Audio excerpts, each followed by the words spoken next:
For the Winds Productions presents a Simple Man's Brand production in conjunction with J. Hebert Studios. And now, a simple take with Noah Foster.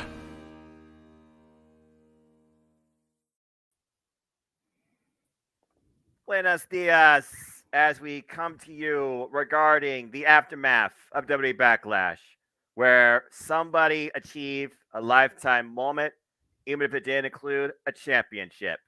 The EST may have persevered, but is she still the face, technically, after what we heard given to Io Sky? Cody Rhodes' story faced the ultimate adversity in the Beast Incarnate, Brock Lesnar. Everything fine in the bloodline, particularly between Jey Uso and Solo Sikoa. You cannot ask for a bigger moment for an entire culture than what we saw with Bad Bunny and the Latino Blood Order. This and so much more to be discussed briefly and simply as we give you our takeaways and our simple form of a review of WWE Backlash on this WWE Simple Take. Hello, everybody, and welcome once again to this co-production, as always, across the Simple Man brand and Cast 18 Studios. You know what this is, for I am the Simple Man of the Simple brand, and apparently the guy with a spectacular voice. And my name is Noah Foster, who's always here to encourage you to just enjoy all things wrestling, too. Shout out to the ACW crew. With me, as always, is my color cohort analyst, the host of Open Mic Night. He is the renegade of wrestling, damn it. JJ Williams, the CEO of Cast 18 Studios, and also, of course, one of the dads not always on wrestling. And before we get into stuff, folks, if you want to try and steer the conversation, Super Chat, it's as simple as that, but Super Chat this man, because I'm not monetized. I'm just happy to support a friend. JJ, how are you this evening? I am doing well, good sir. How about yourself? Doing all right. Monday motivations are what they are. I mean, if you can't find them first thing in the morning, got through work, did some trivia, and now I'm here to discuss Backlash with you one more time before we put that in the books. And overall, this Monday, it's been fine. Everything's fine. Brian Dempsey, appreciate you. Appreciate everybody who's out here watching on either platform. Please like, subscribe, comment, tell a friend. Again, super chat this man. Give him a sticker. Appreciate the love and support from all of you, too. But that being said, JJ, we talked, we commented, we reacted, we briefly disclosed our thoughts about Backlash. So without further ado, let's get right into it. So again, folks, for those that don't know, this past Saturday from Puerto Rico, who hasn't had a show in over 12, 15 years if you're tracking, and depending on what you watch, they had WWE Backlash, hosted by Bad Bunny. Thank goodness my Alexa's not in my room. And Jeffrey, good to see you. It was a 7-match card, and yes, name implies filler PLE, as the WWE draft goes officially into effect about half an hour from now. But it wasn't about the show itself. It was about the stage. Puerto Rico, for us that are so content, mundane, maybe overly entertained by the professional wrestling industry in a negative or positive way, here, right here in the good old United States. Other regions of the world do not get this on a 24/7 365 showcase. For Puerto Rico, this was like their own personal WrestleMania in front of that over 18,000 capacity seat arena. So we're going to go right into it and talk about our very first match where the Giants already set the pace for things to think. As the EST of WWE defended the insert brand name here, I'll be realistic, the Raw Women's Championship against Io Sky of Damage Control. And for what this match was, we knew the result, but we didn't know necessarily the story that could unfold to think about, not just with Damage Control as a unit, but maybe the EST going forward, because this crowd was firmly behind the Giants of the Sky, Io Sky. And there was one critical moment here that could have ended so much worse, but thankfully didn't, and really was the defining factor. The fact that Io Sky tried to take the power out of the EST for the KOD, attacking her left arm.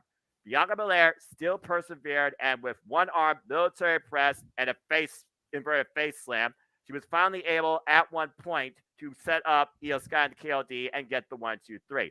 But it didn't come without a little bit of controversy, maybe. because Damage Control did come down later, not initially, and tried to play on Io Sky's behalf. But were they her undoing? That momentary distraction with the ref, and Io's wondering, what are you all doing? Get away from here. And she was looking for that moonsault. She crashed and burned, and it was just enough for Bianca to dig down deep. Boy, she had to dig down deep during this match and find a way to beat Io Sky. Bayley and Dakota Kai look absolutely dejected. And for what was Io Sky's first main roster singles WWE Championship opportunity, she definitely succeeded in her presentation. She just didn't achieve the accomplishment. JD, what was your thoughts on this opening match? And considering, again, both women are on SmackDown, I do wonder if Adam Pearce is going to make it official and do the title switch, or maybe something more surprising. But that being said, Damage Control as well, we know that Bayley and Dakota Kai, they still have a chance at gold as they get to face the WWE Women's Tag Team Champions at some point. I think that's actually this week.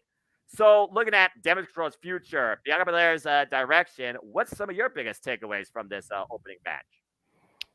Well, for starters, this is not the match I would have chosen to open the night. I agree. When we were doing our match predictions at the beginning of the show, I had announced that I would have started the night off with the United States title triple threat. Right. However, that being said, this was a hell of a hot opener. Yeah. I think both women's titles matches specifically tonight, or Saturday night. Tonight, the night we're discussing, but I think both women's title matches, the challengers were completely taken for granted. I agree. I think everybody looked at both Zelina Vega and Io Sky, Io Shirai, and was like, there's no way they're winning. And with the way the Puerto Rico crowd was behind Io Sky, there were a few moments there where I legit got scared and thought an audible would get called and have her go over in the match. I'm reading reports on the internet, because I've got to scour the webs for topics for open mic nights, but I'm reading reports that say there's a couple of particular WWE Hall of Famers that think an audible should have been called. Now, I haven't actually read the article to get those names, but I'm seeing these headlines circulating that people think an audible should have been called here, and maybe it would have been the right thing, maybe it wouldn't have been. Do you really throw away the history that Bianca is in the process of making because of one hot crowd? What happens if Io comes out on Raw tonight in Insert City here and she gets her typical Damage Control heat, and you had a knee-jerk reaction, pulled the trigger, and nothing? And crickets. Yeah. Crickets.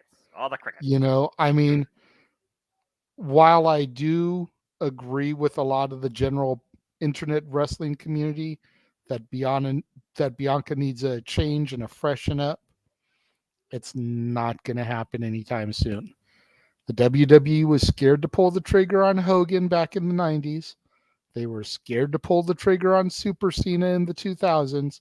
Right. They're not going to pull the trigger on Bianca with as important of a figure as she is in marketing, and especially towards the kids. We just need to accept that.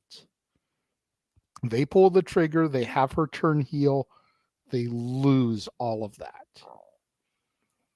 Overall, though, I think this was a great match. Like I said, it was a hot opener. It exceeded my expectations. Definitely.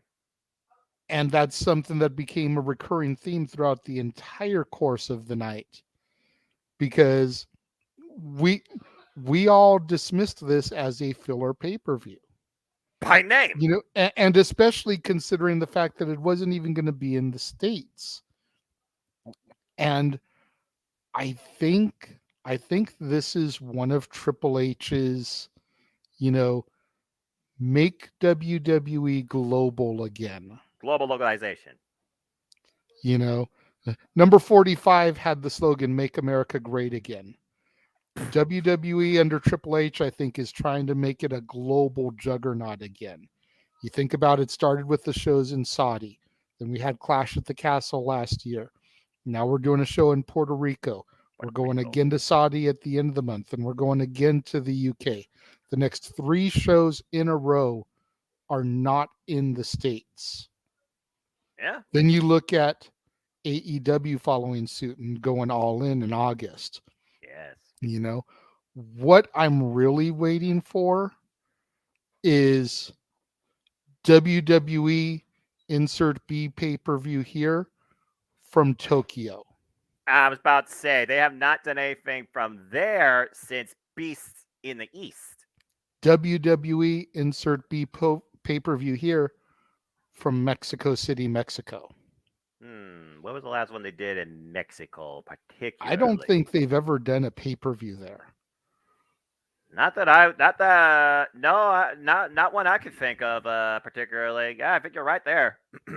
You know, so that's what I'm really waiting for. And I mean, if we can get back to the big 4 being stateside and maybe work out enough of a rotation where the B pay-per-views can be in these other countries more globally, the ones that are like really chomping at the bit to get a show. Yeah. You know, again, we had Elimination Chamber in Canada. Well, Granted, say, Canada is a little bit more frequent of a toured spot, but right. again, it wasn't in the US of A. I mean, Canada's just waiting for a WrestleMania at this point again. Right? I think that this is a good thing for WWE. It should be the crowds, both from Clash at the Castle, Elimination Chamber, and then now Backlash, should be seriously taken note of, because this is something that WWE needs to capitalize on while the fire's hot. Yeah, to stick to this momentum and this global outreach for an audience that craves this product, not necessarily from your company, but just from this sport, this art form in general. Again, for me, I thought Puerto Rico was literally experiencing a WrestleMania as Euphoria. It's like their WrestleMania. We'll definitely get into that when we talk about what we think should be the main event. But yeah, Yes. as far as this opening match goes, the early going, we knew that it was going to be a match of speed versus power. Bianca controlled it for a lot of it until one mistake, where her own hubris got the better of her and a solid ring post. And Io Sky continued to exploit that arm until she hit that pinpoint perfect double stomp. And then the match tides turned in favor of the challenger for a good portion of it, including a moonsault to the outside. Both women pulled all the stops out here, including a 450 splash from the EST, and it still wasn't enough. So overall, Io Sky, she came out and showed out, but she just came up short. And I'm very curious now, even though it was maybe the first time Bianca faced this level of adversity since being on the roster of WWE, will she carry that proverbial chip back into the States? And will we see a subtle change in the EST? You can still market yourself as a heel, I'm just saying. So, I mean, but to go along with your point, yes, I did see little girls in the audience with the long hair whip per Bianca Belair. So congrats to the EST, continuing to make history. Still a champion in a WWE. You can definitely market a heel, but it takes the right type of heel to be able to have the marketability and the money power. You think of like an NWO. Hell. You know? Yeah. It has to be that right type of heel. Yeah, not everyone can pull that off. WWE needs to go back to Japan, like I said. Italy, that's an interesting choice. Someone who's Italian, but let's see that. And yeah, they did do a Super Showdown originally in Australia. In fact, it was Buddy Murphy's homecoming as the Cruiserweight champion, and he was cheered like a deity. So again, I think that'd be cool. And again, the idea of the international outreach for professional wrestling only furthers the industry. So it would be a beautiful thing to see more. But I also read reports that at the end of the day, what defines these international shows is if the home place itself is willing to pay, particularly the tourism controlling department. Because at the end of the day, these are tourist-based events. They had to be willing to pay the cost that goes into this and be able to support the cost on whatever is to come up next. That's Yeah, why events at arenas are booked so far in advance. So again, absolutely. we'll have to wait and see. And I would throw Paris, France into that because Whoa. of the reaction to Seth Rollins over that week. 12 minutes sing along of his theme song. Yeah. They are wanting a WWE PLE there also. I mean, at this point, I remember when Fandango was a thing and they did videos all over the world of people doing this. I'm just waiting for them to do a compilation video of everybody around the world at some point, just literally doing Seth Rollins' music while a digital maestro or Seth Rollins himself maniacally laughs and freaking conducts it on a big screen. And that just be like a weird Seth Rollins manipulating the world type deal. Right?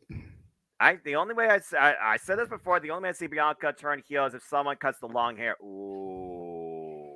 Well, that truly defines the EST's character from a physical appearance beyond anybody else in WWE for the longest time. That would be very, very, very bold. I can't imagine Bianca Belair if she ever was without that long braid of hair. So well, her being without that would be a change in itself. I mean, not just like we do it or wrap it up or whatever women do with their hair, but completely be out with it. JJ, that'd be a very bold move. It would be, but you figure a good chunk of that braid is extension, it's weave, Yeah. it's anyways, if you go to Bianca's Instagram pages, she posts pictures with her and Tez all the time with her real hair showing. Mm-hmm. And while it's pretty good length, a little bit past the shoulder, it's nowhere near what we see in the Bianca Belair presentation. So all they got to do is snatch the weave, so to speak, out of her and have her go to her legitimate hair. I mean, Bailey tried to do that one time. We all saw what happened with that. Bailey ended up losing her hair and became a mob scruffy head, and she made it work for what it's worth. Still does. I miss the hugger, I'm not going to lie. It ran its course, especially because it was during my NXT. But I digress. Brian, so much. Again, going back to what we were talking about earlier, international reach. So many combat sport events, UFC, boxing, etc., are making so much more money, or so much money outside USA, Abu Dhabi, Saudi Arabia, the UK, etc. You got to talk about South America, Brazil, insert country here. So it's too difficult to do your weekly television, your Raw, your SmackDowns, from one of those international locations. Right. But it's very easy to do a pay-per-view, a PLE from one of those destinations. It may mean that we're doing a call on the Multiverse of Media at 10 a.m. or 8 a.m. Or if they go to Japan, what time do the New Japan shows start for you? Like 2 a.m.? 1, 2, 3. I've lost track of time. It depends. But at the same time, those are going to be few and far between.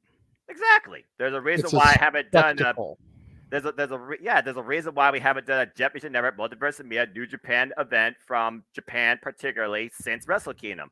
Now, whether or not we do Dominion depends on card, the multiverse's interest, and of course my availability. Yes. And of course, make it official here. But again, we'll have to wait and see. Besides, this is already official. And we'll talk more about that later. So yes, that being we said, will. Yes. Well, I'll listen to you laugh like you're almost cackling like the maniacal Monday Night Messiah himself. So why don't we just go ahead and go right into that match, which more so was definitely spectacle as Seth freaking Rollins went one-on-one against Omos, but not for a good 5 minutes before the audience literally just led their own symphony for Monday Night Rollins before Omos took his damn head off with a boot. And like you said, JJ, you kind of set up the expectations for this match. And truth be told, I think it would actually maybe double the length of what happened at WrestleMania, and it still made Omos look strong. But like we all talked about the result, it was still there. So why don't you go ahead and give some of your highlights and takeaway from this match? Man, I may be in the minority here, but Omos, with every match, is starting to impress me more than more. And yes, a good chunk of it is his dance partner, the person that's helping carry him, the person that's making him look good. Right.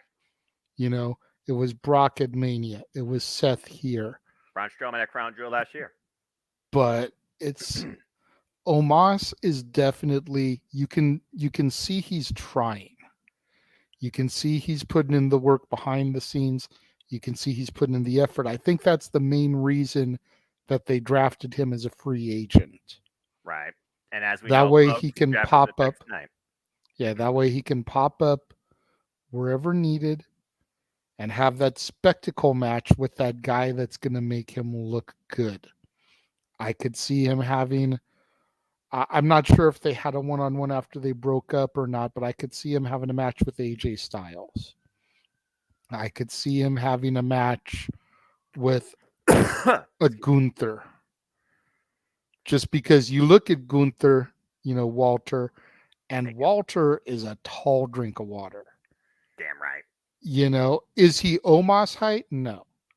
No. But he's gonna make Omos look damn good. Because as we all know, the mat is sacred. Damn it. But I expect Triple H to continue to book Omos against these people that are tried and true. Your Dolph Zigglers, your Miz, your utility players that if they lose, it's not going to kill their momentum. Right. And if they win, since they are the ones on the established brand, it's just going to make them look that much better because they toppled the giant. At this day and age, having a protected giant like Andre is not believable. Right. So you've got to make Omos vulnerable to an extent without making him look like a pushover. And I think these last two outings have done that. They've made him look vulnerable. He can be defeated. Right. But in no way, shape, or form did those matches make him look like he was a pushover. Because he came out to start both those matches, and for the first half to 2/3, dominated. Yeah, look at threw what like Seth Randolph. had to do to put him away. It took 3 stomps before he could finally put Omos away. That just makes him look strong as all get out. Yeah. Who else has he had to do that much to put away? As far as the number of curb stomps, Brock Lesnar WrestleMania 35. But here's the difference. One of them was not from the top rope on an Omos still rising after stopping a previous curb stomp with nothing but his own damn neck and arm strength. The F. I've never seen that before, particularly. Another thing I haven't seen is when Omos literally Seth Rollins for one. And like you said, Omos is not the most mobile. But he did get a couple of moves there where he ran literally head first into the top of the damn steel ring post because of his overall height. And there was definitely a mixed cue that kind of made things a little wishy-washy when MVP brought the cane in the ring. Omos had it. Didn't get a chance to get up and use it. He ended up getting stopped. That was the first time he got stopped, and then MVP got kicked in the face for it, too. You talk about, though, presenting somebody strong in defeat. It's one of those things, though, how many defeats, though, help with that sense of vulnerability or hinder it. Think about this now. He lost at WrestleMania. He lost here. If he is a spectacle, do you expect this spectacle to always just show up and lose? Yeah, absolutely not. Choppers on Rob when it comes to the big shows. If they're going to push Omos in the way you're thinking, he needs to get a win at some point on one of these big shows against a relative key player. Now, clearly, he was not going to win against Seth freaking Rollins, as Daniel pretty much has already booked him as our first ballot candidate for that title. And I agree, in order for that to happen, he had to win. Duh, it's as simple as that. It's called smart booking. But overall, for what this was, and again, when I first said the match, I was just like, Omos. I am buying into the Omos presentation more after what I have seen, particularly out of these last two matches. Backlash definitely brought it to another level, considering it was longer, and he actually did do a bit more, and his opponent was able to present more against him in a way that made him look like, what the hell do I need to do against this guy? I mean, at one point, the biggest splash, and that still didn't do it. So yeah, for what this was, again, it was what it needed to be, but it felt like it was a bit more because of what Seth freaking Rollins had to do. Again, the player versus the player here. It wasn't, big beefy man versus big giant. It was CrossFit Jesus Cruiserweight S heavyweight versus the Nigerian giant. A different spectacle of sorts, but still, it held up to the name, and Seth freaking Rollins won.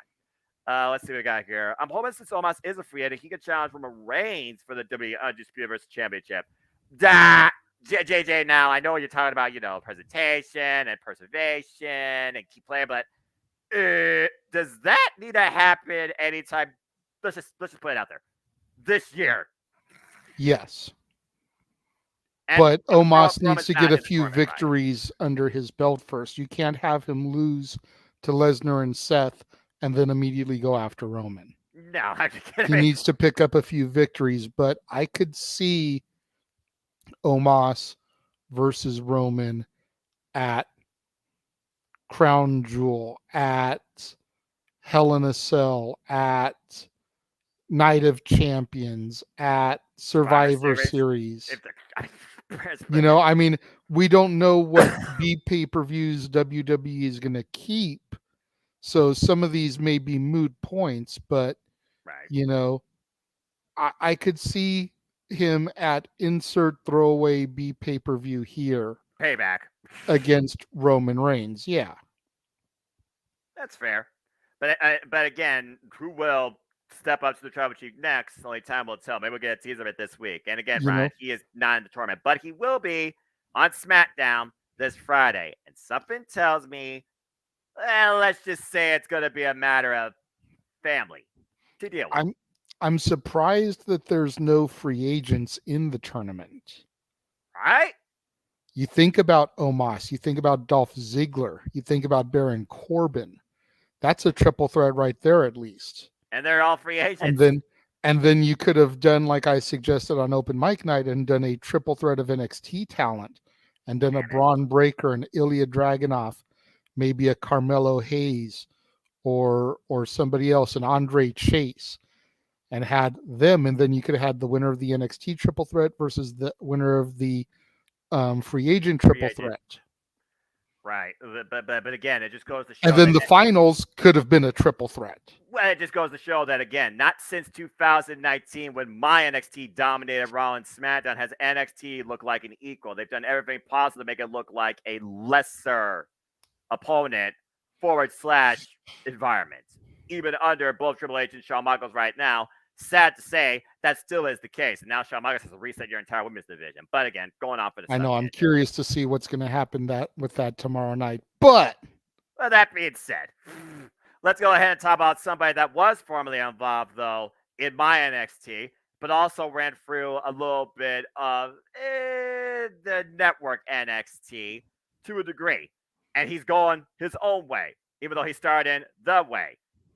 And your boy did it again, as Austin Theory defended the United States Championship successfully against Raw's Colossal Bronson Reed and SmackDown's almighty Bobby Lashley, which means right now SmackDown is still 8-town down with their still United States champion, Austin Theory. And this triple threat match was exactly what I thought was going to be and literally called it to be.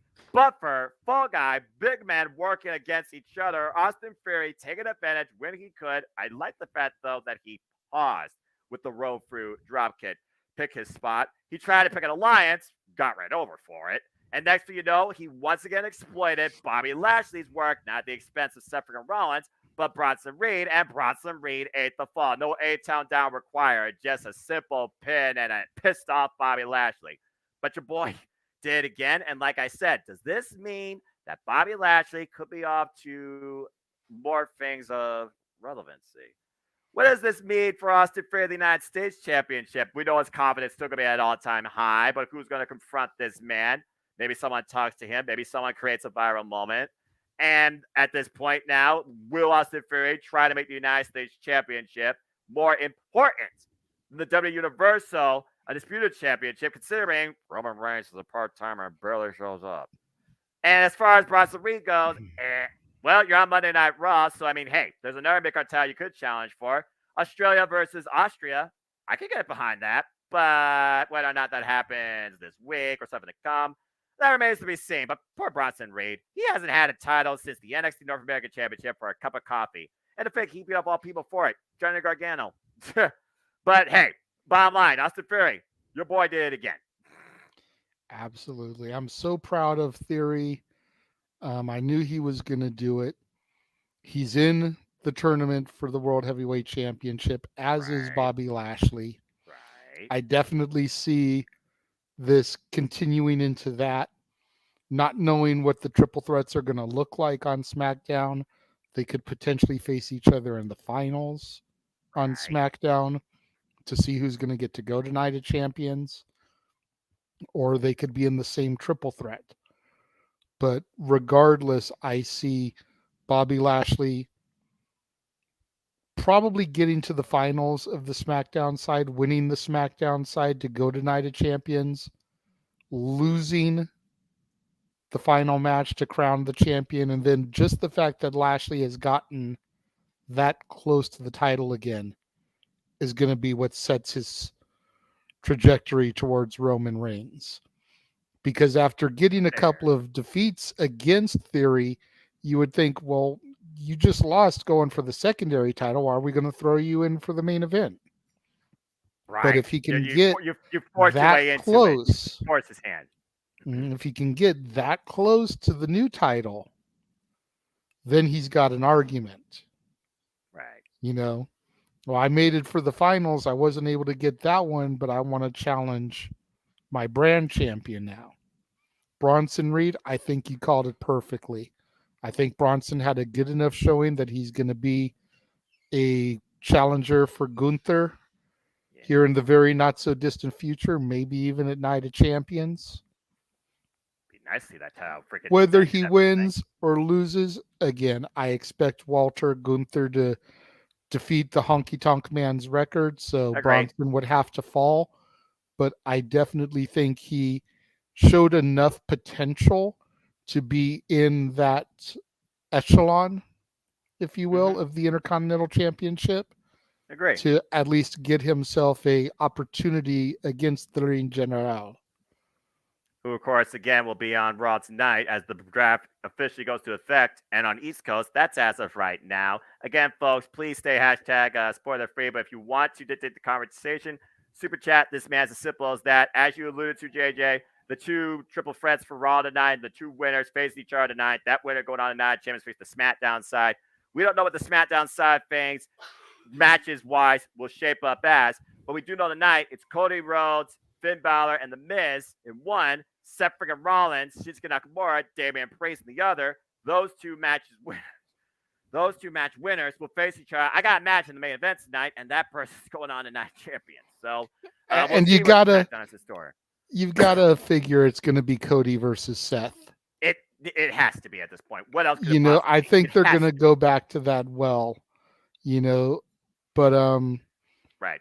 Personally, with the fact that we've still got a couple weeks till Night of Champions, I don't know why they don't do one triple threat tonight, one triple threat next week, and the winners on the 22nd, which would be the week before Night of Champions. Yes. And then you can do the same thing for SmackDown. You do triple threat on the 12th, triple threat on the 19th, because it'll probably be taped because of travel. Do the finals on the 19th to air via tape delay. Exactly. And you actually break it down instead of trying to cram it all into one show, and then you still got 2 weeks before Night of Champions. Well, it just sounds like to me they're just calling it off, or they're really rushing because maybe the network's pressuring them at this point. It just all is just super weird. And again, Brand Spadella, go check out our conversation, folks, on that on Open Mic Night. But conversation here remains the same. Your boy, A-Town Down, still holds the United States gold and will hold that now on SmackDown. And again, chance to be a double champion. Keyword chance. Yes, chance. Ryan, I don't underestimate Finn. But if you look at the participants, the way the matches are slated to go, it only makes sense to have Cody versus Seth. Based on and then for Seth to finally get his victory after the 3 defeats in a row last year. Yep. That's going to knock Cody down more. That's going to put him Ooh. through harder times, Peaks and valleys, if you will. which Although is going to make his this is standard. ascension to grabbing the briefcase in London that much greater. I'm still holding you to that. You know you're on a clock. I'm still holding you to that. I But I know. also do like this idea. We already called Seth freaking Rollins the first ballot candidate for this. Gunther being the Intercontinental Champion. They haven't done this type of thing since WrestleMania 6. I mean, I would not rule that out. I mean, Gunther holding the Intercontinental Champion all the way to WrestleMania, that would be something special to see. So I like that a lot. So we'll see, Daniel, but it all comes down to how this tournament is executed through the month of May, and it starts today, and the figure is only for this week. And again, as Noah Mm-hmm. pointed out, we knew when we booked to do this at the time we did that we were going to compete against Raw. That's Noah doesn't watch WWE product. He watches recaps. I don't get Raw on the West Coast for another 3 hours. So if you could please refrain from spoilers in the chat room. Now, the biggest reason I don't watch the Wiki Pros is one, I don't have Fox. Two, I don't believe in insert website here for 250 ads like a crash your computer. And three, I got to get up at 5 a.m. in the morning and get 8 hours of sleep. You need to go to bed before like 9 a.m. What's the point of starting off a show if you're not going to finish it? Yeah. I hear you. It's as simple as that, folks. Priorities for passions. And thank you for that, Rat Nick. And again, I will say this, when it comes to WWE, no matter what you want to say about it, they are the aces in video packaging. There's nobody that matches them or surpasses them. Everyone has their own unique presentation, but WWE still holds that note to the highest level. They just can't get an Oscar in Emmy, it seems, but that's a whole different story. All right. So again, congratulations to Austin Theory as we move forward. This match, again, for what it was on paper, you knew it was going to happen, but it wasn't about the championship for one particular competitor. It was about the lifetime accomplishment in achieving this moment in front of your own damn family and country. Respect. As Selena Vega took on Mommy Rhea Ripley for the SmackDown Women's Championship. Yes, folks, I know Rhea Ripley is on Raw. Let's see what happens tonight. If y'all want to spoil that, feel free to, because I still think they're just going to swap the titles and once again make the freaking title wins irrelevant at WrestleMania, but I digress. Anyway, the SmackDown Women's Championship was on the line as Rhea Ripley defended against Selena Vega, who, in tears of her eye, in front of her family, even a apologies if I screw up that word, in hand at one point, the ultimate sign of disrespect. It just came down to one thing. Third time was the charm for the Riptide. While Selena Vega scouted it, including hitting a beautiful DDT and splash at one point for her nearest fall, all Rhea had to do was hit the Riptide. She was humoring Selena for a lot of this match, giving her that time. But Rhea, Mommy, knew when to pick her spot. And third time around, the Tijeras got countered. Riptide, goodbye. But it was Selena who was left the ring, tears in her eye, standing ovation from the crowd at hand. Both women won. One remains champion. Selena Vega, I say champion in life. This was a very wholesome moment for Selena. That probably will never happen again if we're being perfectly honest here. Because Selena Vega, Sarita, or Fia, whatever you want to call her, she's more so known, accomplished as a tag team specialist. I would like the idea of her one day being a singles champion, maybe Money in the Bank, but it wasn't going to happen here in Puerto Rico. No, I mean, this is another one where some people feel like the audible should have been called. Really? And again, well, you think about it. Mommy got the belt at Mania. Right. So she hasn't had the reign that Bianca's had at this point. She's just starting. What does it hurt for Mommy to lose the title to an actual SmackDown competitor, mind you, and then this week on SmackDown get her rematch and get the belt back? Aside from the fact that once again you have the SmackDown Women's title on a Raw competitor, right? You get the moment she gets to be champion for a week and she loses the belt right back. That's one of those Or things. by pulling that audible, you put the SmackDown Women's title back on SmackDown. We've got to be doing brand identity. I mean, but I'm it's also just one of those saying. things. It's also one of those things that I think moment versus momentum. I would argue to say, yes, Bianca Belair, she's highly accomplished, made history, but there has not been a more improved, I feel supported, I feel overact women's rise than Rhea Ripley and WWE for the last 3 years. Agreed. And Mommy got her moment at Mania. So why, in theory, mind you, and I'm not saying I agree with this necessarily, but Mommy got her moment at Mania. Why couldn't Zelina have gotten hers in her home country? Well, you could. Okay, let me try and counter argue that. Even again, if she just dropped it back on SmackDown, Right. why couldn't she have had that moment in that 1 week? So why couldn't Sami Zayn have the moment in Montreal? There's a little bit more to Roman's reign than there was to Mommy's. Fair enough. But this is Mommy's fair. not talking about 1,000 days. Mommy's talking about maybe 40 at this point. All right. Fair sub tangent. Selena Vega and Io Sky are my picks for women's Money in the Bank. You know, it's funny. We talk about the men's Money in the Bank. You clearly have your clear winner. I have mine. Yeah. But we're only talking about the men's. What about the women at this point? Rumor has it they want to do Belair versus Flair. If you ask me, I could only see one way that goes down. And I feel like that truly needs to be settled in the ring, not by a briefcase. And as far as we overcome Rhea Ripley, NXT call up maybe. But after what we saw at Backlash, I could definitely see Io Sky, the Sky, definitely being a key contender now for Money in the Bank. I could definitely see both those women in it. But again, my Money in the Bank competitor, my winner for the women, comes down to the same woman I've been wanting to see get pushed against Bianca for a while, Raquel Rodriguez. That is a fair answer too, but that comes down to 2 things in my opinion. And think about this. I've been calling for a while. I want her to turn heel. Right. What better way to do it than have Bianca defeat Charlotte at SummerSlam? She's accomplished her mission. She's defeated all 4 horsewomen at Big 4 pay-per-views. And then Raquel cashes in the briefcase and steals the belt from her. You said one thing. She needs to go heel. That means she has to lose the smile. There's another thing I think that needs to happen with that. Stop being a conditional insert partner and fit name here. Women's Tag Team Champion, for the love of God.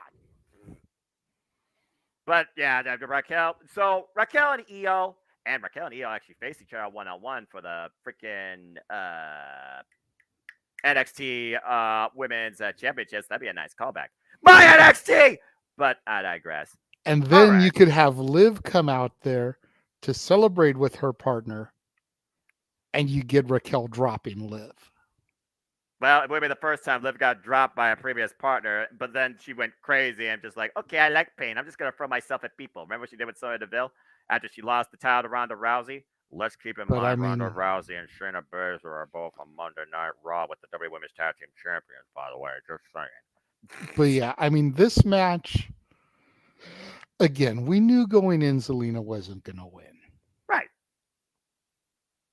But this entire match just embodied that lose yourself moment, as I always like to call them on commentary. Eminem be proud of that. But you think about it, Zelina had her one shot, her one opportunity. Yeah, her to first. seize everything she ever wanted in her home country. In front of her family. 17,000 people on her shoulders. Firmly behind her. And she wasn't able to do it. Mm. And I mean, it was great. It was a moment.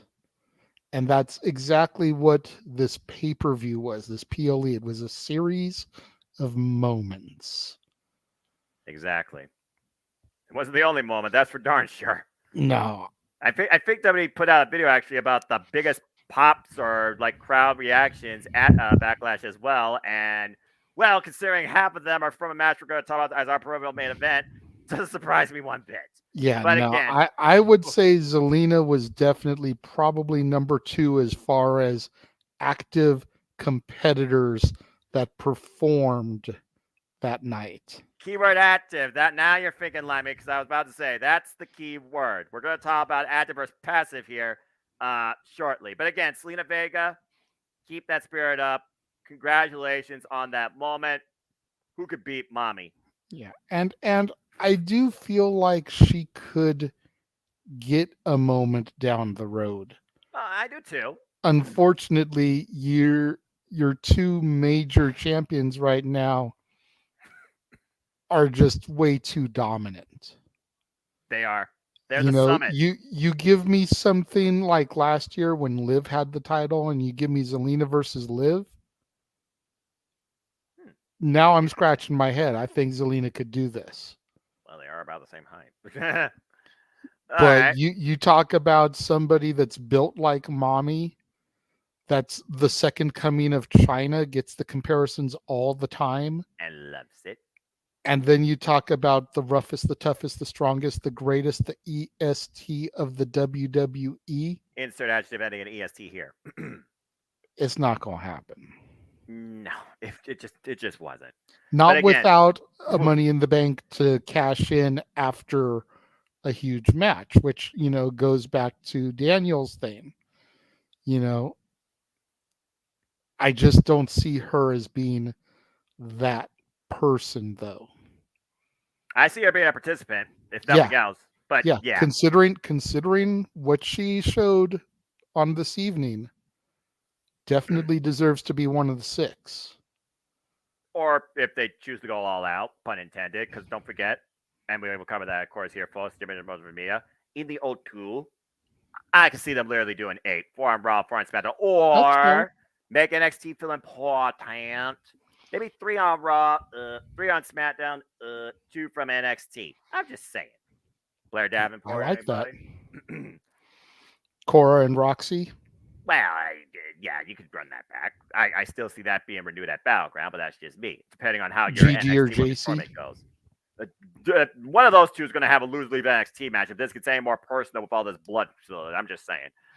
Hey, I wouldn't be surprised to see that at Battleground. Nah. And then the loser come to the main roster. Yeah, exactly. A little bit of superstar shakeup. All right. Well, speaking of shakeup, again, this necessarily is not the order, but I don't give a damn. Because I still think something's going to shake up considering what have I been asking since friggin' before this show started? The bloodline. Is it fine? Is everything fine? You tell me. Is everything fine? Because, JJ, you saw the screenshot I had as part of the thumbnail. I don't think everything's fine within the bloodline, and I do believe that somebody is making themselves a one-way trip inadvertently to obscurity if they don't remember what it means to be standing on the island of relevancy, even if it's from a very far distance.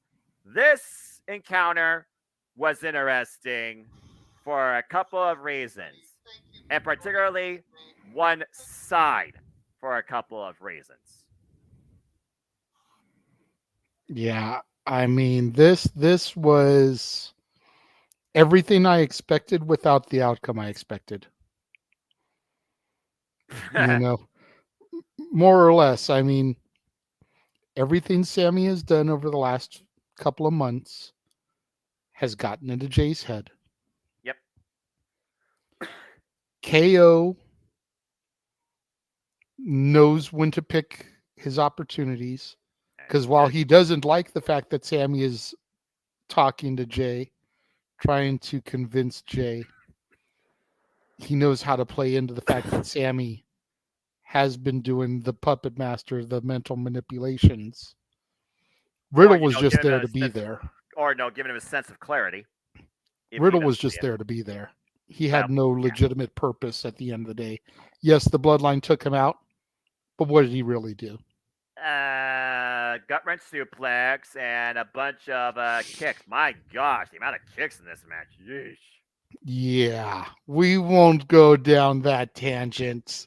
We'll be here for another hour and a half, Noah. I know. But yeah. But then you had the bloodline side of things, and you had Jay kind of looking at his brothers and kind of taking in what Sammy's been saying and kind of realizing Sammy's right here, and especially the sequence towards the end where Oh, Solo forcibly was tagging himself in and Jay had to tag himself back in like, no, I got this. that face off. That face off. Oh my gosh. You know, big brother, little brother. And I think Jeff made the perfect analogy when doing the commentary on this. Solo Sikoa is Arn Anderson to Roman Reigns' Ric Flair. Ding. Kept by the hip. You know, that makes the Usos essentially Tully and Barry. Not a bad thing. But Solo is that dude. Like, he is going to be the one to carry out Roman's bidding. The question is how long will Solo do it? You see, that's what I'm wondering at this point because let's just put this out here, JJ. Who else is part of the keyword the bloodline first round draft pick? Roman Reigns, Solo Sikoa, Paul Heyman. This is your night, Solo. Solo needs to stay focused. He needs to have important time. Who has been more in the ear or by the side of Solo Sikoa than Roman Reigns, but Paul Heyman? It would not surprise me with Paul Heyman's track record of talent acquisition that he sees Solo as maybe his next guy. Mm-hmm. You know, I go back to the WrestleMania press conference, and I go back to Roman and Paul saying that if this is a baseball game, we're only in the third inning of the story we're telling. Yes, I'm aware there are 9 innings in a baseball game, folks, even if I don't watch it. So my question becomes, is that the third inning as far as Roman and Cody goes? Or is that the third inning as far as the bloodline story goes? Because I think a lot of people assumed that meant the third inning as far as Cody finishing his story with Roman. Right. Roman doesn't need to be champion the entire time to still get us to the ninth inning. Let's keep that in mind. Theoretically speaking, Roman could lose the belt, reacquire it, and lose it to someone like Solo or Jay in the final pitch of the ninth inning. As long as it doesn't go into overtime for another inning. Let's keep that in our brain capacity here when we think of Roman's comment there, because again, I think everybody assumed he was talking about the Cody Roman story. And the more I'm seeing this play out, the more I'm thinking he's talking about the story of the bloodline in general. Again, who's been dictating the bloodline since day one? Is it Roman or is it Paul Heyman? And I'm talking literally, folks, Payback 2020 or SummerSlam, whatever time, Thunderbolt in 2020. We forget that year for a reason. Jey Uso was the first guy to fall in line. He was the right-hand man. He was the main event. You move forward now to 2023. Who is in that spot, it seems? Solo Sikoa, Control C, Control V. He's main evented. He's at his side. He is the right-hand man. Street champ, yes, but he is Roman Reigns in enforcer, saving his ass at his championship. Twice, might I add. And that pinnacle moment before the match where he says, you guys do your job, I'll do mine. Solo did his job. He did get the win for the Bloodline. Samoan Spike and Matt Riddle in a friggin' next week after Kevin Owens went inside out, upside down on one earlier. By the way, God, that stair spot. Kevin Owens' head back in those stairs at Royal Rumble all over again. Stop doing that, damn it! But overall, yeah. And then you got the sub-tangent where Jey Uso, he's conflicted by family. He was literally chastising Sami Zayn. You try to break up my family, man. You try to break up my family. At one point, I swear I heard Jay say, hey, I'm your brother, man. I'm your brother. I'm not his brother. Jay, are you your own man or are you a family man? One way or another, I'm calling it right now. You talk about some third inning for the Bloodline. Some point this year, we're getting Jey Uso versus Solo Sikoa. This thing is slowly imploding from the inside out, and I'm kind of digging it. Yeah, definitely. And for the younger fans that may be watching, I know you know this, but let us not turn our eyes for 1 second or our backs to Paul Heyman. Ding. This is the same man who managed 3 consecutive men to the WWE Championship in 2002 by betraying the one before him every time. Yep. So it is not beyond Paul Heyman to feel like the Roman teat has dried up, turn his focus to Solo, as seems to kind of be happening here backstage, hitch himself to that wagon as we push towards Roman's essential demise. Again, what agenda is being carried out right now? Is it the tribal chief? Is it Paul Heyman? Is Solo Sikoa just doing what the Bloodline needs to do to remain relevant, being the one guy that seems to pick up the win lately, it seems, in the Bloodline? Just saying. Or is there more to it? Was Roman Reigns giving the Usos one more chance to prove if you are Bloodline? I go back to that Solo sit-down post Royal Rumble when Jey Uso came back on behalf of his brother. And he's like, are you Bloodline? And then you figure about Paul Heyman saying that Roman Reigns is losing patience with you, too, who failed to recapture the tag titles in the rematch, one lost on Monday Night Raw. Bloodline did win at Backlash, didn't pin a tag champ. Solo took out Riddle, which of course he did before, but Solo was the one that got the win in the end. So again, Bloodline, is everything fine? No. Where do we go from here, though? I don't truly know. But it's that intrigue that does have me interested to see what is next for the Bloodline as a whole in WWE and whether or not Sami Zayn still plays parts in that game. Because now it does seem like we're finally done with the whole tag team picture dynamic, never-ending story of the Usos and Kevin Owens and Sami Zayn. Considering they're both on opposite brands, the Usos lost the rematch chance. What surprises me is that no member of the Bloodline and neither Sammy nor KO are in this tournament for the new champion. Exactly. And as we just alluded to, we talked about the Raw matches. The SmackDown matches will be, how fitting, the SmackDown vets. It's Rey Mysterio, Edge, and AJ Styles.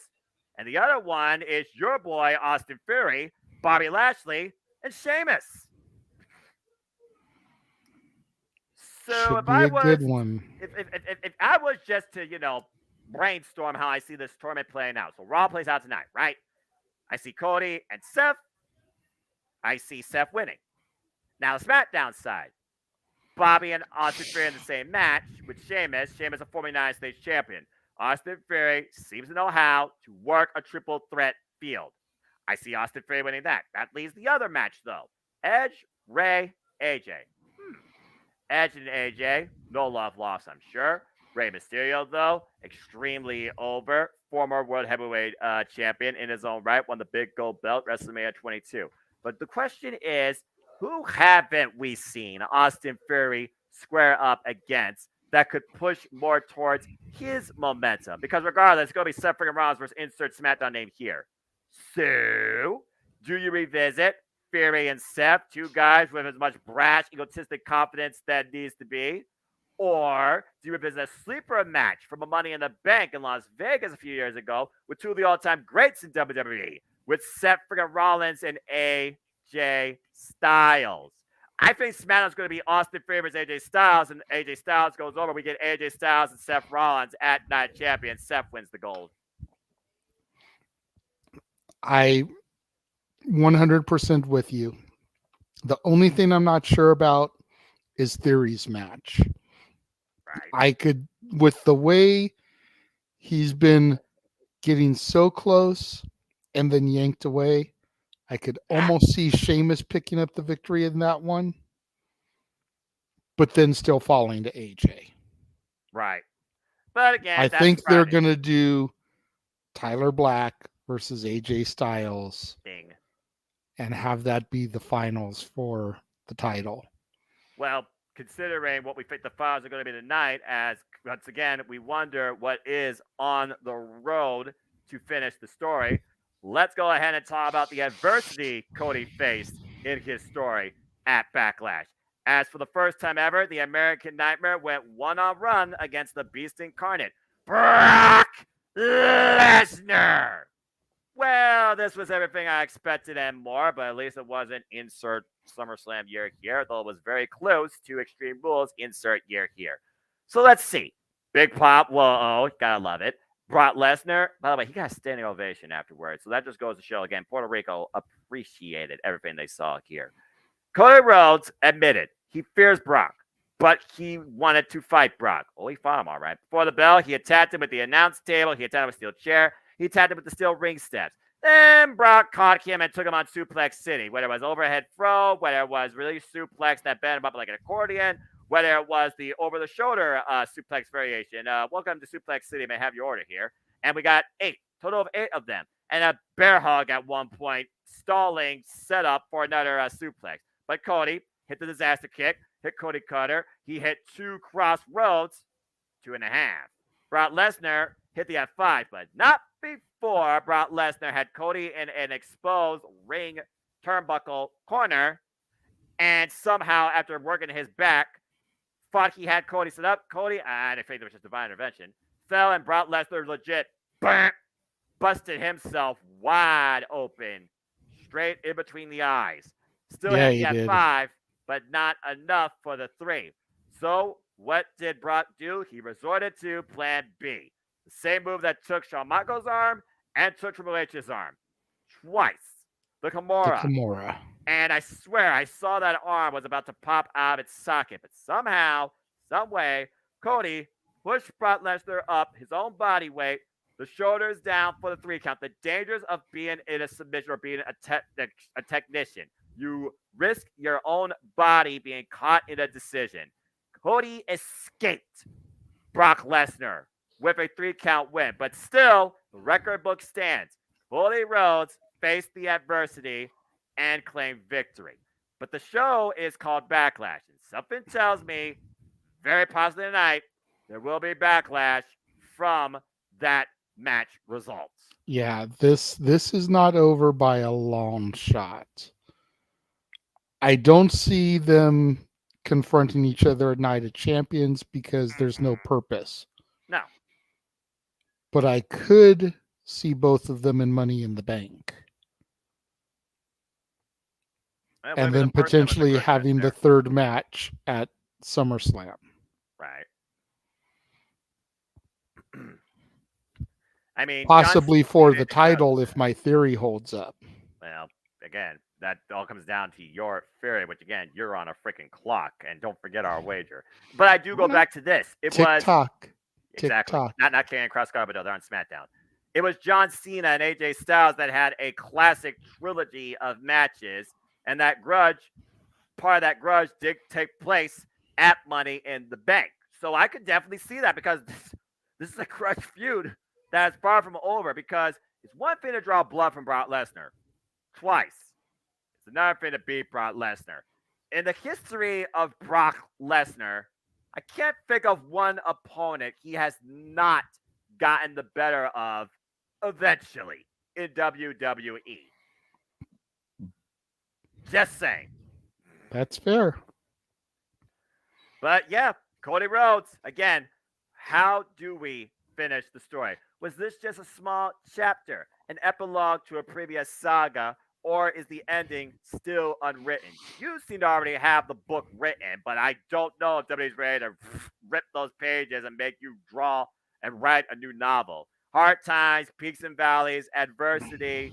We will see how that all comes to be soon enough. You're making the deadline Money in the Bank and then the Madison Square Garden show. I don't know. And it really comes down to how they continue it tonight with the fact, some reason, you got in this tournament Cody Rhodes. I mean, the fact that a bunch of other websites have hitched their wagons to my theory tells me that there just might be something in the air there. You know, I mean, it's not hard to book. It's just hard to finance. That needs to be made into a bumper sticker or something where people can just look at that and remind themselves, guys, this is wrestling. Look at this and know what the industry is. Simple as that. Mm-hmm.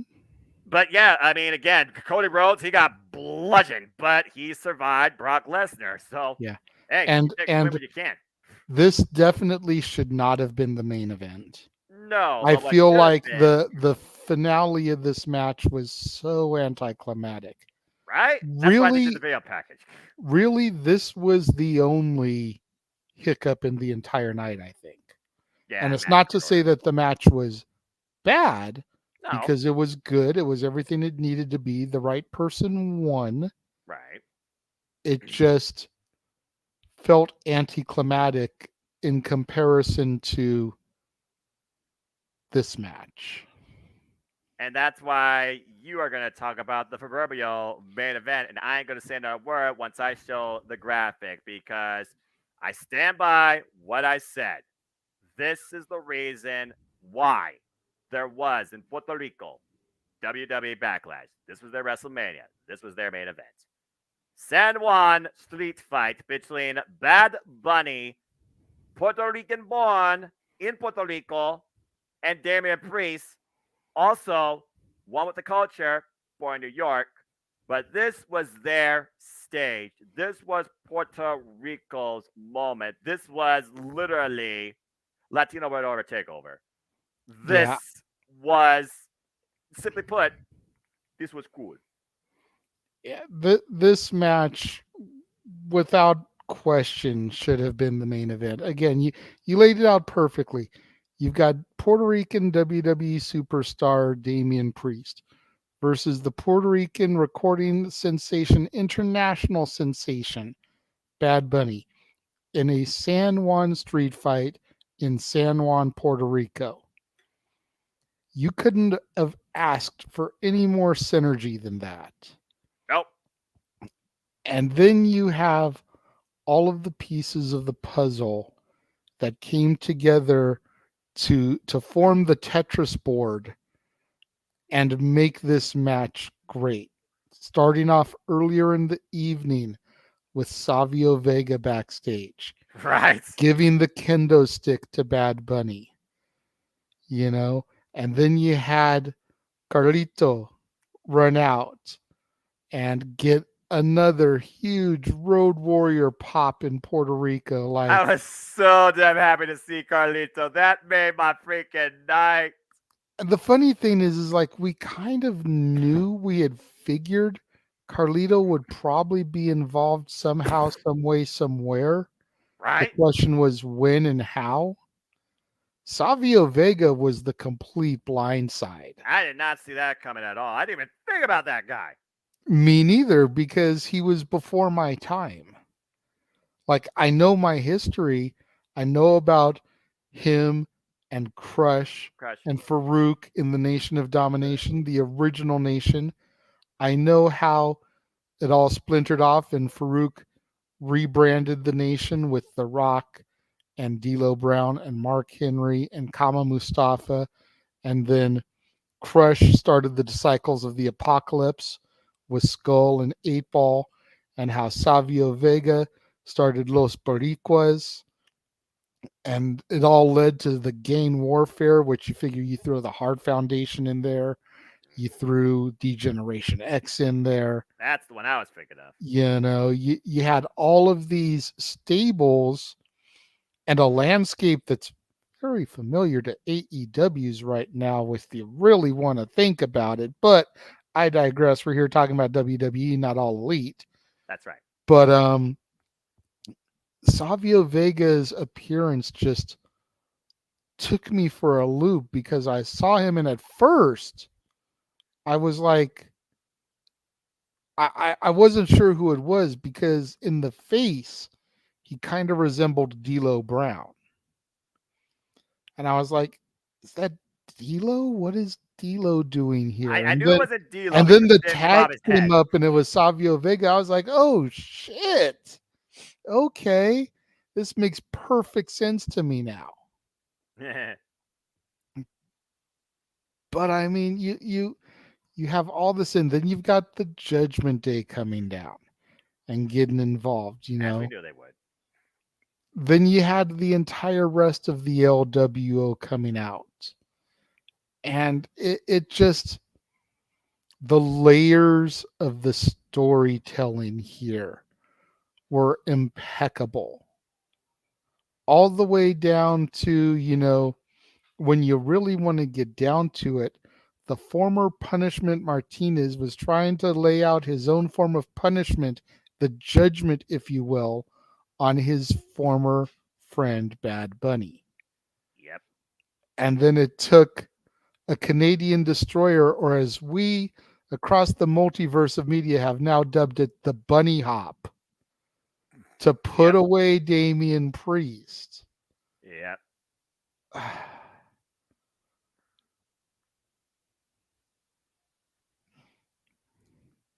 Layer upon layer upon layer of deliciousness. And then you go from this to the Bloodline in a cool down match. Right. Let's not gloss over the fact that the Bloodline, arguably the greatest story WWE has told in the last 20 years, was the cool down match. That's why I had it in my order before this. And then the anticlimactic Brock Lesnar match. Right. I know Triple H had to be backstage at the end of the show and like, Bunny and Priest should have been last. Like, if he can look me in the eye and still think that he made the right decision closing it with Cody and Brock, I would be willing to listen to his excuses and his reasons for it. But I think every fan of professional wrestling, damn it, feels that this should have been the match to end it, especially in retrospect, having seen how the match is out. Now, right. if this match had just fallen flat, if it hadn't delivered on everything that it should have delivered, then yeah, you could say the right call was made. But this hit on every cylinder, every twist, every turn, every special appearance, every callback, everything was perfect in this match. Yeah. Including your puns. The only thing I didn't hear was, what's up, Jack? Because I felt going Bugs Bunny would have been way too obvious.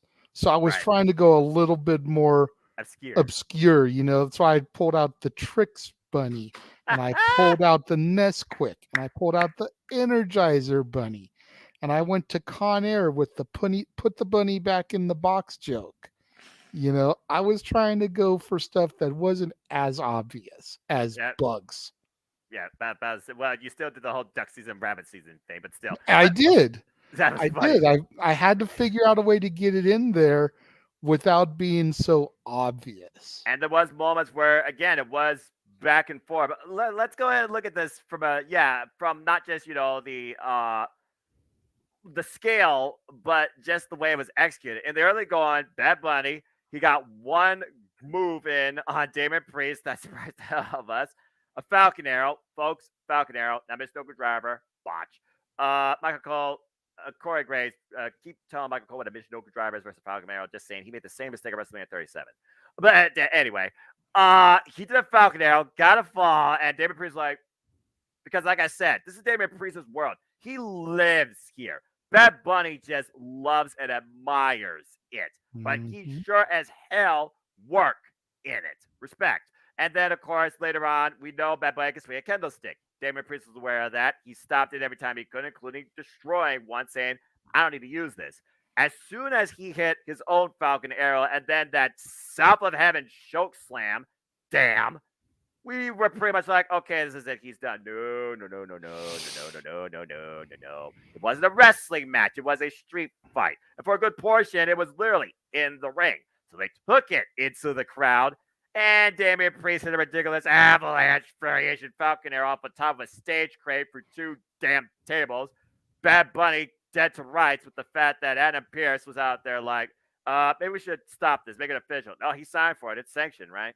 But then Bad Bunny, he fights his way back into every chance he could, throwing a right, finally get his hands on a steel chair, steel chain, trash can lids, kendo stick, including the Savio Vega kendo stick. And where things were in his favor when he finally got a point when he could work Damian Priest, pick a limb after Damian Priest missed that ridiculous corkscrew kick into the ring post. Ouch.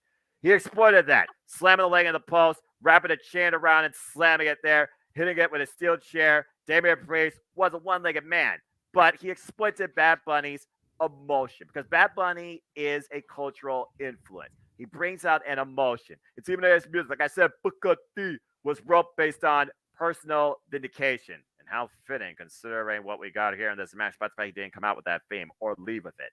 But boy, did they know that one song he was using. I'll tell you what. But anyway, as Bad Bunny was in control and at one point drawing the proverbial line in the sand, then all hell broke loose. Here came the Judgment Day. The numbers were at hand. But you and I both knew that this battle at the heart of it was not just Damian Priest and Bad Bunny.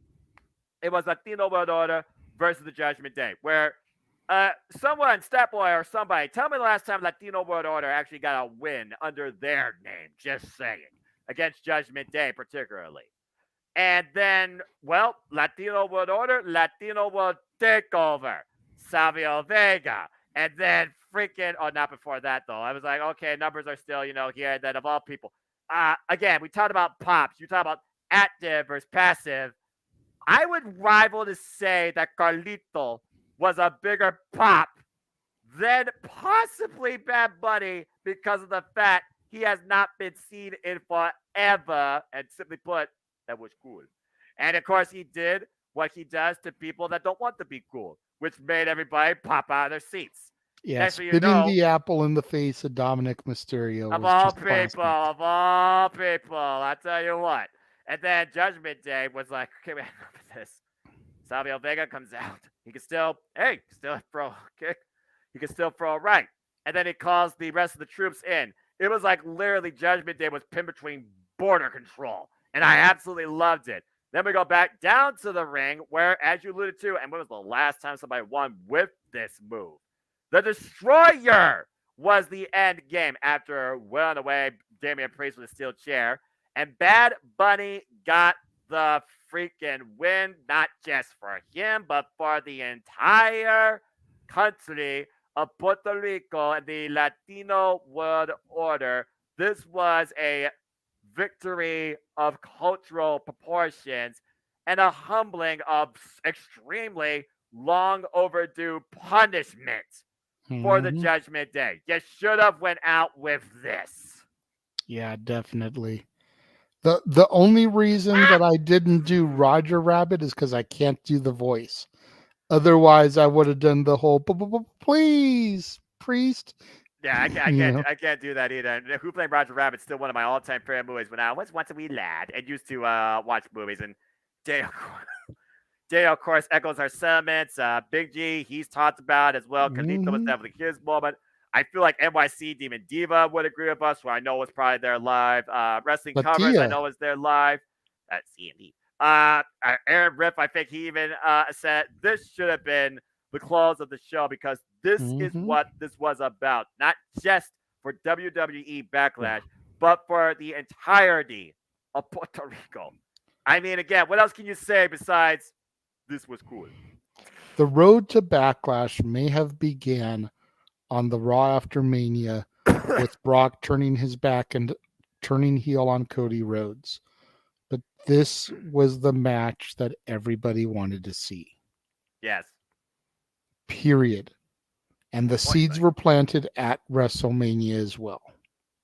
There you go. And the match 100%. I want to see now, and people may laugh at this, but considering the way they have shown up and shown out, I want to see Bad Bunny versus Logan Paul. Hmm. I truly want to see who is the best when it comes to those two because, granted, Logan has had more matches than Bunny, but Yes. Bunny has definitely put in the effort and the time and the training just like Logan has. And I would love to see the two of them tie up at some point, whether it's in a tag team match and we can get Logan and somebody, maybe Theory, maybe Grayson Waller versus Bunny and maybe Rey one of the Mysterio. other maybe one of the other LWO members. I don't think you'd put Ray in there with someone like Grayson Waller or That's even Theory, but Santos Escobar. maybe Perfect. Santos Escobar. Joaquin Wild or Santos. Because they're both in NXT. But yeah, I would like to see something like that maybe at SummerSlam.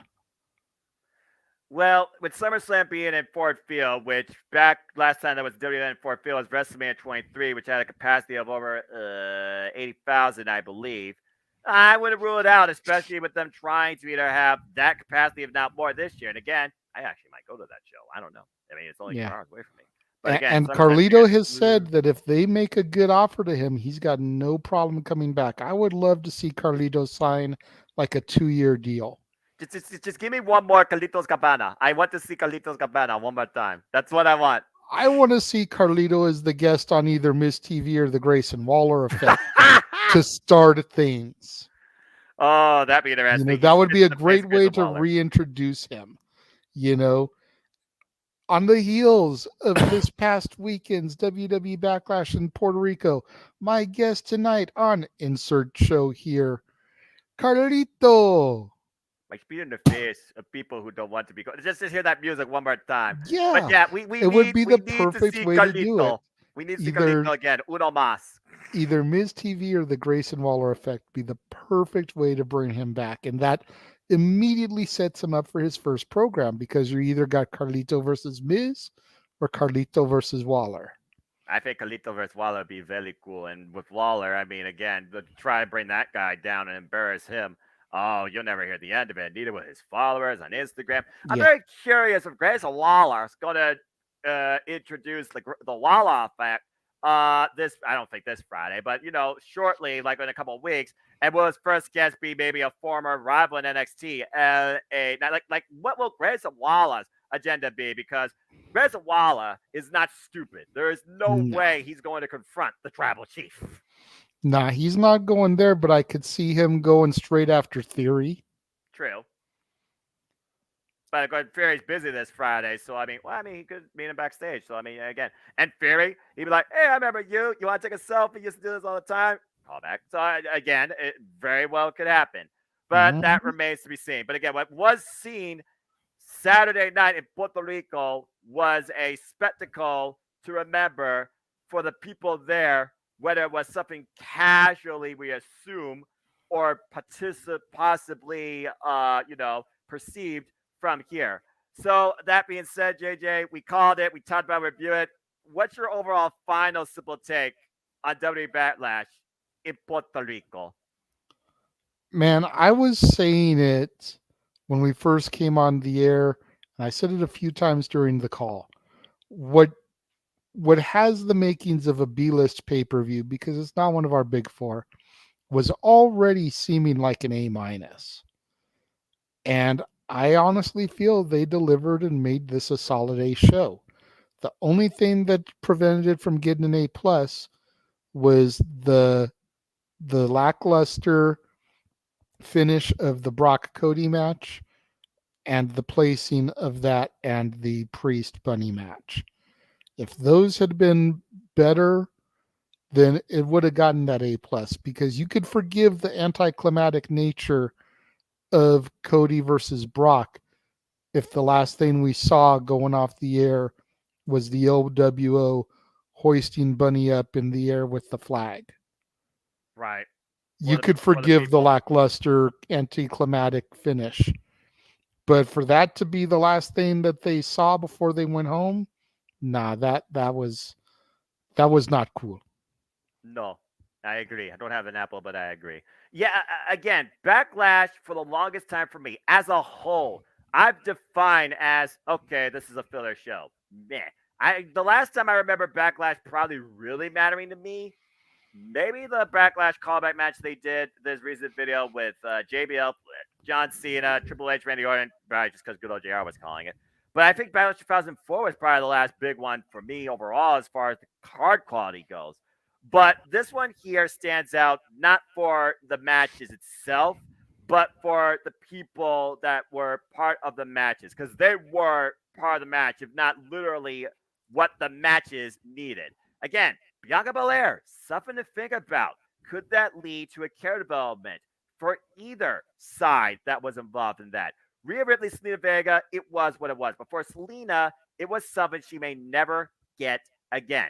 Austin Theory, it was what it was in the United States Championship because we both knew he was not going to lose because, again, Bronson Reed's on Raw and he can contend with Bobby Lashley, but Bobby Lashley needs to move on to other things. And yet they're in the center of a threat this Friday. Odele. And then, of course, we have the Bloodline versus Sami Zayn, Kevin Owens, Matt Riddle. We were hoping to finally move away from the never-ending story of Kevin Owens, Sami Zayn, and the Usos. Looks like we have, but I did not expect it to go on that sub-tangent. Boy. And will Roman Reigns be pleased? Or will he still be displeased in certain members that claim to be Bloodline for life? And then, of course, you had Omos, who, again, this idea of him being labeled as a attraction, a spectacle, seems to slowly be taking shape based on who he's in the ring with. And Seth and Rollins gave us what we all wanted, the highest curb stomp we've ever seen. Then you had Cody Rhodes, who faced adversity and basically out-wrestled Brock Lesnar for a count of 3, nearly losing his arm in the process. But bottom line, you cannot undermine what was given, heard, taken out of, and taken away from what we saw. Jamie Newell and whoever else produced this. By the way, stay tuned, folks. On my night, we will give our acknowledgement, appreciation for the producers of all the matches as we usually do. Bad Bunny, Damian Priest, muy bueno, gracias. This was all you truly needed to tune into, to understand why this was important and why it was worth tuning in to WWE Backlash. Absolutely. And that's really all I got to say about that. With that being said, if no one else has anything to say in the chat, thank you once again for tuning in to another Simple Take. But again, we love to get your thoughts, your opinions. If you want to steer the conversation on anything that may be happening lately in and out of WWE or wrestling, or you have some other questions or sub-channels regarding Backlash, or maybe the next show coming up, Night of Champions. Super chat, it's as simple as that, Cassidy Studios. But I think now we will wrap things up here briefly with chills and bid you all a fine adieu until the next Open Mic Night 2, when the two of us will come together along with our guests. JJ, again, it's always a pleasure. We are in this ride in WWE for life, content creative, commentary-wise, and who knows what else too. I'm sure we'll shake things up as we move into the next year event, especially if we both find some way to go to WrestleMania. But before we conclude, I know you gave me a couple of things, so what would you like to plug and promote? And where can people find you? Excuse me. Well, you can find me across all the social medias at Casa D18 Studios for YouTube, ROWJJ Williams on Twitter, the Renegade JJ Williams on Instagram. You'll see all my content this month. I'm doing John Wayne movies on Renegades Reviews. Today I had The Searchers go up. Wednesday will be The Comancheros, and Friday will be The Man Who Shot Liberty Valance. My new release Saturday is going to be Are You There, God? It's Me, Margaret. Tomorrow we've got Dory Lou's Sports Bar featuring Stat Boy. Happy hour episode, 9 a.m. Pacific, noon Eastern, because Stat Boy has work. I have prior commitments in the evening. Jeff has commitments in the evening, so special happy hour version of that. Hey. Throwback Thursday, of course, every week you can find classic content from the Casa D18 Studios, the Jeff Meacham Network, Jay Hebert Studios, Simple Man Brand, and NoDQ.com. Every Sunday is the War Zone, the weekly acquisition report, where I show off the latest additions to my ever-growing movie library. And then if you so desire, subscribe today to the Casa D18 Studios channel. There is a button that you can click to join a members-only section of the YouTube channel. Gotta get a screenshot of that, brother. Yes, for $4.99 a month, you will get exclusive content not available to the general public, wrestling content, wrestling reviews, Wrestling Warzone episodes where I show off latest wrestling DVDs that I acquire, all kinds of good stuff across the Casa D18 Studios. And then, of course, the very next watch along we're going to be doing. I know Noah is super excited about that. Let's freaking go! Noah's excited to call it. I'm excited because Jeff and I very well may be there. This event is taking place in my old backyard of Long Beach, California, the Walter Pyramid, which is at Cal State Long Beach. All those people are going to be in attendance and having matches. You got Mercedes Moné, you've got Kenta, you've got Tanahashi, you've got Will Ospreay, you've got Okada. You've got John Moxley is going to be in the house, Willow Nightingale, Wheeler Yuta, Bateman, Bad Dude Tito, the Fallen Angel Christopher Daniels, so much more. I know there's names I'm leaving off, but I'm naming off the people that I'm excited to see perform live. So it's, I mean, tickets are as cheap as $25. And at the end of the day, this is a college basketball gymnasium.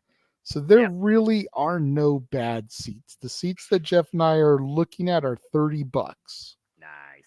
So we very well could be there live with Noah and James on the call. It's gonna be good. All right, Booker T was like, good, but good stuff to you, JJ. And again, it's always a pleasure, my friend. And I wish you nothing but continued success. And hey, if you want to try and do some exclusive, like just watch backs, whether we do it as commentary or just like highlight and recap exclusively for your members, let me know. I mean, you recently saw what I watched this past weekend. I watched Double or Nothing 2019-2020, which of course included the Battle of the Roads. Oh man, that match still hits. Yeah, it's very emotional. I definitely would be down to do that. You know, that would be awesome as a possible exclusive members content. I will let you know. I sent an email to NJPW Strong. Nice. About potentially getting access to talent while they're there. Cool. I'm just waiting to see if I get a reply. Well, I wish you all the best in that, and I hope it works out for you. And again, folks, thank you for tuning in. And folks want to know more about me, know this, for I am just a simple man and a lifelong fan of professional wrestling. Damn it! But I digress. So find me on the social medias at Foster1916, on the Twitter, on the YouTube, and on the Instagram. Instagram, a picture tells a story. Twitter, I bring you positivity and wrestling outtakes. YouTube, that's where you see my content. That's where you see our voices. That's where you see what we do on a daily basis. Speaking of daily stuff, again, the Twitter is where you'll find the leagues, prediction forums, and scores on a regular basis, as well as the community tab of my simple YouTube channel, as well as simple rankings, so you guys can give a simple assessment to the biggest shows. And I might give you a little bit of a happy note and something just to fake on too here and there. Shout out, of course, to my entire ATW family on the Twitter as we look at all things wrestling. Stay tuned for the next installments of the ATW View. We'll be doing 2 specials this month, before and after Double or Nothing. they still to be determined. As always, stay tuned for your weekly night shenanigans on Open Mic Night, hosted by the Renegade JJ Williams across the championship multiverse of media, Saturdays, 11 p.m. Eastern Standard Time, time subject to change, on a rarity. Later on this week, I'll be back with Legendary Productions with my weekly installments and coverage of all things All Elite Wrestling as we look back at last week's AEW Dynamite and Rampage, RIP Dark and Elevation, on AEW Spark. It'll be me and Owen Finch. And later on this week, whether James is part of this, I don't know. I will be with the Talkinator Owen on his Wrestling Fortunes channel as we do the Retro Wrestling Review series for Double or Nothing 2019. The show that started off for the brand we know today as All Elite Wrestling. And this year marks the 5th installment of this incredible pay-per-view. I cannot wait to discuss this. And of course, the brainchild of my simple YouTube channel, as always, is Simply Predicting. And I'm just getting started as far as this month goes. Whether or not I do Resurgence on my own as a special, we'll see. I mean, we're going to have a pre-show probably, so I think that's just going to do enough for itself. But these are guaranteed. Just don't know what time. But stay tuned for Simply Predicting all in 1 week for the following shows. Impact Wrestling Under Siege, WWE Night of Champions, NXT Battleground, and AEW Double or Nothing, where the Impact and Night of Champions and Double or Nothing will be covered here across the Championship Multiverse of Mia as Championship Network live watch-along events. And that's just the shows that are coming forward this month, as of course the summer of all things wrestling has all these shows to come in Simply Predicting. And I very well might be at Against All Odds Live, so stay tuned for more on that. And that's just some of the stuff coming up this summer, of course, from the Simple brand or my voice included among my friends. As, of course, we will still have other things where I will be picking up, of course, my coverage of G1 Climax 33 with Casey Gallagher, as I do annually. Still trying to figure out a time and a way to do the Ring of Honor recap. So stay tuned for that. Maybe I'll do it like on the next paper, which we don't even know when that's going to happen. Right. And, of course, I'll keep bringing you coverage and all things wrestling across WWE Multiverse Media too, and so many other things as well with my horsemen, my friends, and other stuff. And thank you, Ryan. Appreciate you. Arlene, always appreciate you. We appreciate all of you. Darn it, Arlene, don't start with me. But as always, I'd like to conclude. Not funny. Damn it. Not funny. As always, I'd like to conclude. There are no winners, no losers, no betters. Just fans with opinions for their passion we all share. Oh, you are in for an interesting raw moment. For this passion we all share. At the end of the day, folks, support one another, respect each other, protect your mentality too, treasure your families, and just enjoy life and enjoy professional wrestling. It's as simple as that. But with that being said, thank you so much once again for tuning in. Please like, subscribe, comment, tell a friend, give my friend here some love, super chat him, super sticker him, watch his videos, watch his content, suggest stuff for him. Join the membership section. Exactly. Join the membership. And exactly. Hit the bell notification goes live on demand on any of these channels. Hit the subscribe button. I assure you, our YouTube content, creativity, and passion is not letting up anytime soon. We appreciate you all those with us along for the ride. It's still going to go on for a very, very long time. But as far as this video goes, I think it's time for us to conclude and bid you all now a fine adieu as he prepares for Raw and I prepare for work in the morning too. So for the Renegade of Wrestling, JJ Williams, I'm the Submendo Foster. Thank you once again for tuning in to another simple WWE take. And until next time, make a positive impact in life and have a good night. JJ, the backlash was what it was, but I still feel like you got backlash to follow on Monday Night Raw. Oh, yeah. Enjoy, folks, and we'll see you next time right here on the WWE Network Multiverse of Mia. Stay tuned for Talk Wrestling tomorrow night after NXT. No more NXT! But I digress. It's better than what it used to be. Damn it. Have a good night, everyone.